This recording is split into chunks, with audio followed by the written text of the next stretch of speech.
I'd always had this idea in my head for a TV show about what if the head of a large organization is killed? What's the power vacuum? Everything stops. And what becomes of the infrastructure? Until I find out who killed him. There was a tremendous scale and ambition to what Gareth wanted to do. So you knew that there was a possibility of doing something completely unique that I hadn't seen on television. We all gravitated to this idea of a saga, something that felt Shakespearean, felt bigger. When we know who it is, we'll destroy them. We wanted to really push the scale of it and visually create something visceral and push it as far as you could. We were incredibly fortunate to work with Joe Cole, who's magnificent as Sean. I'm really excited for people to meet Shope. He plays Elliot. He's a rock star already in the making.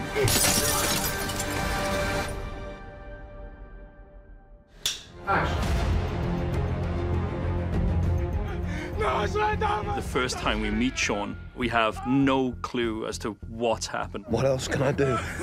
At the heart of the story is family. My father is the biggest gangster in London. He's killed, I take over and take the throne, as it were, and the power shift changes when I'm in charge. My father was taken from us on the streets of London, and now London will deliver to us those that took him. Initially, he wants to live up to his father, and he wants to fill the void that he's left. And then with that comes a whole host of problems. We've got to find a peaceful solution to this.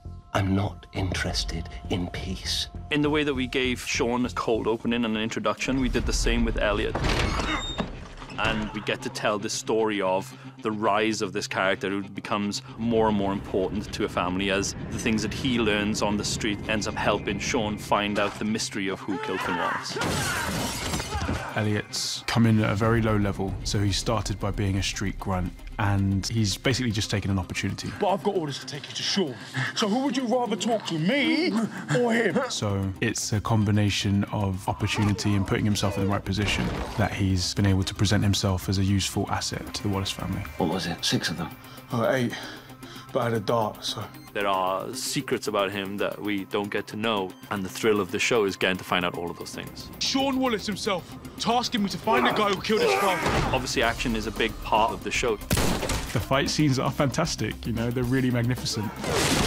But there has to be more to it than that. And so I think what fundamentally became the linchpin for the show was it's about family, the Wallaces and the Dumanis. Marion, talk to your boy. I agree with Sean. Marion is married to Finn Wallace, and family is Marion's main drive. And keeping her family together, and revenging her family, and making sure they not only stay alive, but they retain the power. Without hesitation. She was there from the conception of the business, which was with Ed. Ed Dumani is the right-hand man to Finn Wallace. He has built the Wallace Empire alongside Finn Wallace over the course of 30 years. He knows where all the bodies are buried. Alex Dumani, son of Ed Dumani, and is trying to keep everyone on side and keep everyone moving forward. Our strength lies in our unity. Sean is someone that he loves dearly, but like he can see he's acting erratically. You know, so he's driven to kind of like look after him, care for him, make sure he doesn't go too far. We don't have to torch the whole city to prove our strength. Action.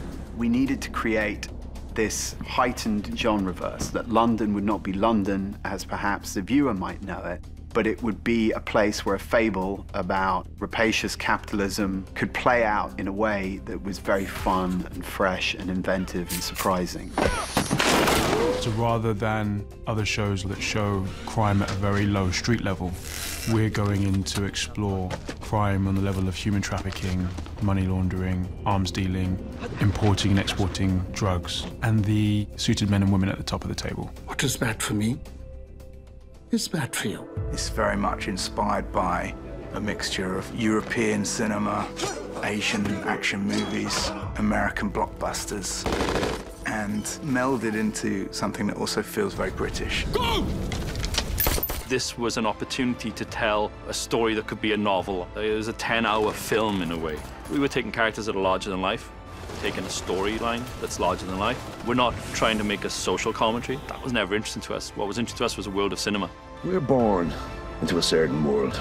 Some might think it's brutal. I say it's glorious.